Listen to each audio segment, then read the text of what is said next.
Բարի լույս ելի հեռուստադիտող, այսօր հագեցած է մեր եթերը հյուրերով եւ հիմա էլ հետաքրքիր եւ արվեստաշատ ու արվեստասեր հյուրերով եւ իհարկե խոսելու ենք նաեւ այն մասին, որ Փյունիկ զարգացման կենտրոնում հուլիսի 11-ին ժամը երեկոյան 7-ին կբացվի Արփի Չոբանյանի անհատական Սիրո պարը խորագրով ցուցահանդես վաճառքը։ Սիրո պարը, որը հանդիսատեսին հրավիրում է ճանապարհորդության դեպի մարդկային զգացմունքների եւ ներաշխարհի խորքերը, այն մարդու հուզական կյանքի ինքնաճանաչման եւ ներքին ազատության մասին պատմություն է լինելու։ Ողջույն Արփի։ Բարև ձեզ։ Բարի լույս։ Սիրելի Արփի, կրկին բարի գալուս մեր տաղավար։ Ես հիշում եմ, երբ նախորդ անգամ մեկ ուրիշ նկարչու հետ եկել եք, ես այդ հարցը տվեցի, թե ձեր ցուցահանդեսը երբ պիտի լինի, երբ հասկացա, որ դուք եք նկարում, շուշացրեցիք փաստորեն։ Այո, փորձեցի շուշացնել։ Ցուցահանդեսս լինելու է շուտով եւ ինչքան որ տարօրինակ է, ես փոքրուց նկարել եմ, բայց երբեք անհատական ցուցահանդես ռիսկ չեմ անել։ Ու մի պահ եկավ, երբ ես մի քիչ հեռացել էի հենց բուն նկարչությունից, զբաղվում էի կինո արվեստով ու տարբեր ուղղություններով, սկզբից նորաձևությունից էի սկսել ու որպես կոստյումեր էի մասնակցում տարբեր պրոյեկտների, հետո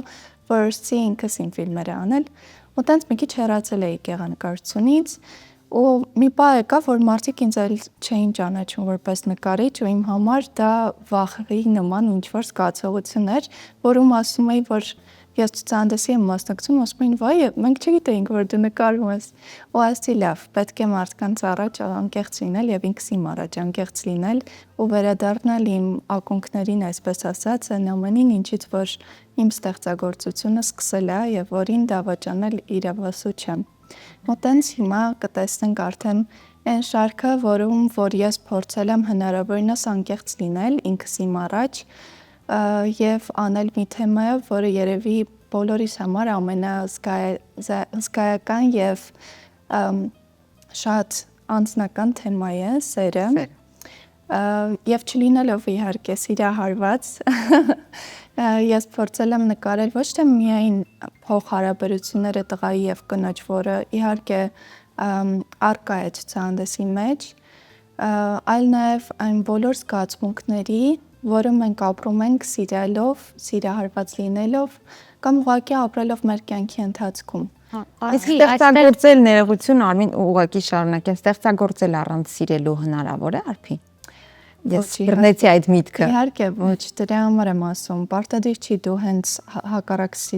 սեռին սիրահարված լինելով նկարես, ցանկացած տեսակի սիրո զգացողություն քո մեջ կարող է դա էր Արփի, ես տամ, որպեսզի ամբողջական պատասխանը հնչի։ Արփի, հետաքրքիր է սիրո պարը, բայց ինչ սիրո մանավանդ շեշտեցինք, որ ոչ միայն տղամարդկին, այլ ընդհանրապես սիրո, այսինքն մոր հանդեպ, հայրենիքի հանդեպ, ինքդ քո հանդեպ սերն էլ տեղ գտել է այս աշխատանքների մեջ։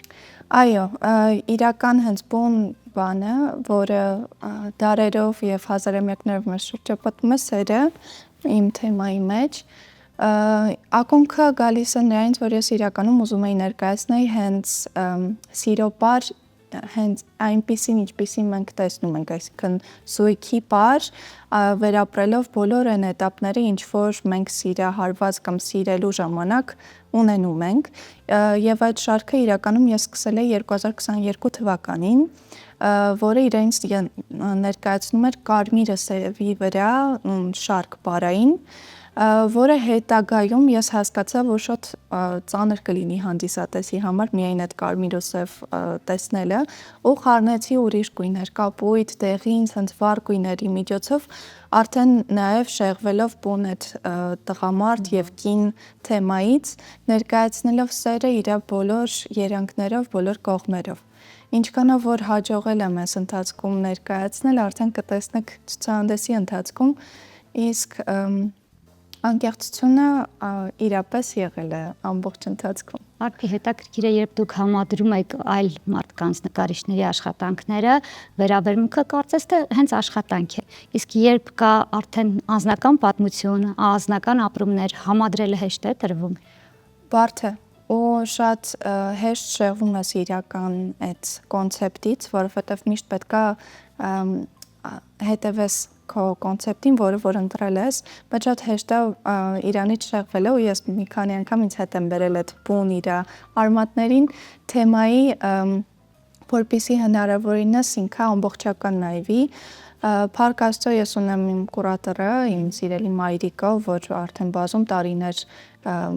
կուրատոր է եւ ոչ միայն իր համար, ինքն էլ է գեղանկարչի, այլ նաեւ լիքը ուրիշ նկարիչների համար եւ երբ ինքս ինձ ես կորցնում եմ գեղանկարչության մեջ, ինքը մի հատ ինձ հավաքում է զրույցով ու հուշումներով ու նորից ես շարունակում եմ ճիշտ ձևի ստեղծագործել։ Քանի աշխատանք են ընդհանուր ներկայացվել։ Ընդհանուր առմամբ լինելու են 25,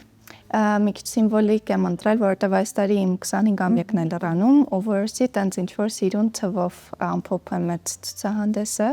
դրա համար 25։ Իսկ քանի որ արդեն որոշվել էր 25, բայց աշխատանքները շատ էին, հետաքրքիր է ընտրություն կատարելու հարցում ինչպես է կողմնորոշվել, գուցե մայրիկն է օգնել, գուցե դու ես թափվել եւ նորից որոշել չէ, էմոցիաները պետք չեն, այլ հանդիսատեսը սա կուզի տեսնել, սա կուզի։ Հանդիսատեսի աչքով նայել ես։ Հանդիսատեսի աչքով չեմ նայել, ոչ, ընտրել եմ ավելի շատ հենց կոնցեպտի թեմայով, ասում եմ, որ մեկ-մեկ լինում էր, որ շեղվում էի, հանել եմ այն ամենը, ինչ որ ավելորդ է, եւ թողել եմ հենց բուն իր այդ շարքի մի քիչ այդ պարզ գացվող ընթացքի հավաքածուն, տենց Իսկ այս շրջանում ինչ ապրումներ եւ էմոցիաներ կա, որոնք հետագայում մենք կտեսնենք արդեն նկարի տեսքով։ Իրականում, երբ ստեղծագործում ես, կտրվում ես աշխարհից ու սկսում ես երկխոսություն ինքդ քեզ հետ ու ավելի շատ հասկանում ես ինքդ քո այդ ներքին աշխարհը,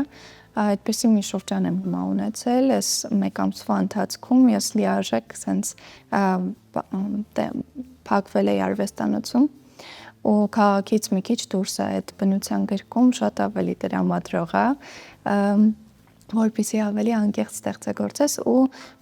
փորձել եմ հնարավորինս շատ նաև կողքից ինքս ինձ ավելի գրագետ ներկայացնելու համար լսել արվեստագետների, արվեստաբանների, ժամանակակից արվեստ ուսումնասիրել, որը ավելի մեծ ազատություն է տալիս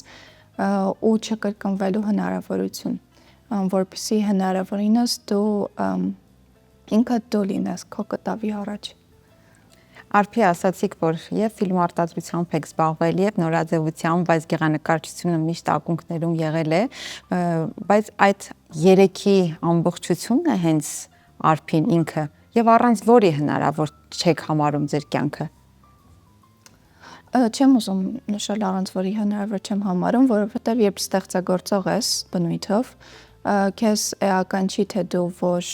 մեթոդով ես ստեղծագործում, դա կլինի ֆիլմ, կլինի հագուստ, թե կլինի գեղանկարչություն,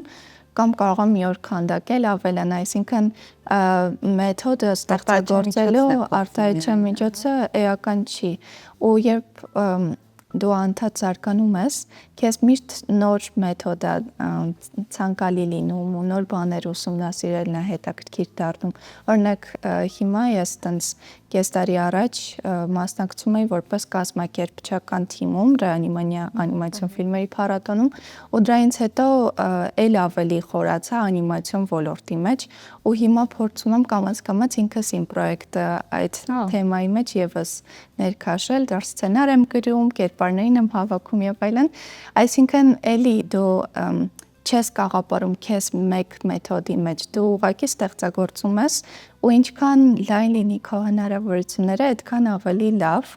իսկ այս դարում ամեն ինչ հնարավոր է, որովհետև ամեն ինչ հասանելի է։ Շատ լավ, շնորհակալություն, որ ժամանակ գտար եւ եկար, քանի որ քեզ ճանաչելով արդեն մենք գիտենք, թե որքան նուրբ զգացումներ ես դրել, ապրումներ ես դրել նկարների մեջ եւ հուսով ենք, որ արդեն հուլիսի 11-ից մարդիկ կկարողանան գալ եւ այդ ապրումները զգալ, կփոխանցվի նրանց քո դրած էներգիան նկարների մեջ։ Այո, սիրով կսպասեմ բոլորին եւ այնտեղ կլինեմ ամբողջ ընթացքում, ցուցահանդեսը 11-ից 20-ն է լինելու, ցուցահանդես վաճառք է իրանով, այսինքն կարող եք նաեւ ձեռք բերել նկարները եւ սիրով կսպասեմ զգալու այն ինչ որ փորձել եմ փոխանցել հետաքրքիր նաեւ ունենալու եմ գրքույկ ինչպես եւ ավանդույթ է արդեն դարձել որպեսզի մարդիկ իրենց զգացմունքները գրեն եւ հուսով եմ, որ լիարժեք անկեղծ կլինեն այդ առումով եւս։ Կհասկանաք որքանով են վերադարձնում Այո, ձեր այո, կարծիքները։ դա շատ Շնորհակալություն բարի։ Արփի։ Շատ Սիրելի հեռուստադիտողներ, նկարչուհի եւ պրոդյուսեր Արփի Չոբանյանի հետ էինք զրուցում, նրա Սիրո պարը խորագրով ցուցահանդեսն է արխիվում, այնպես որ կարծում եմ ամառը բոլոր առումներով մշակութային հատկապես թեժ է լինի Երևանում։ Այո, գնամ Փյունիկ զարգացման կենտրոն հուլիսի 11-ից 20-ը։ Գնացեք, դուք էլ դասեք մասնիկը, մենք կհանդիպենք քիչ անց։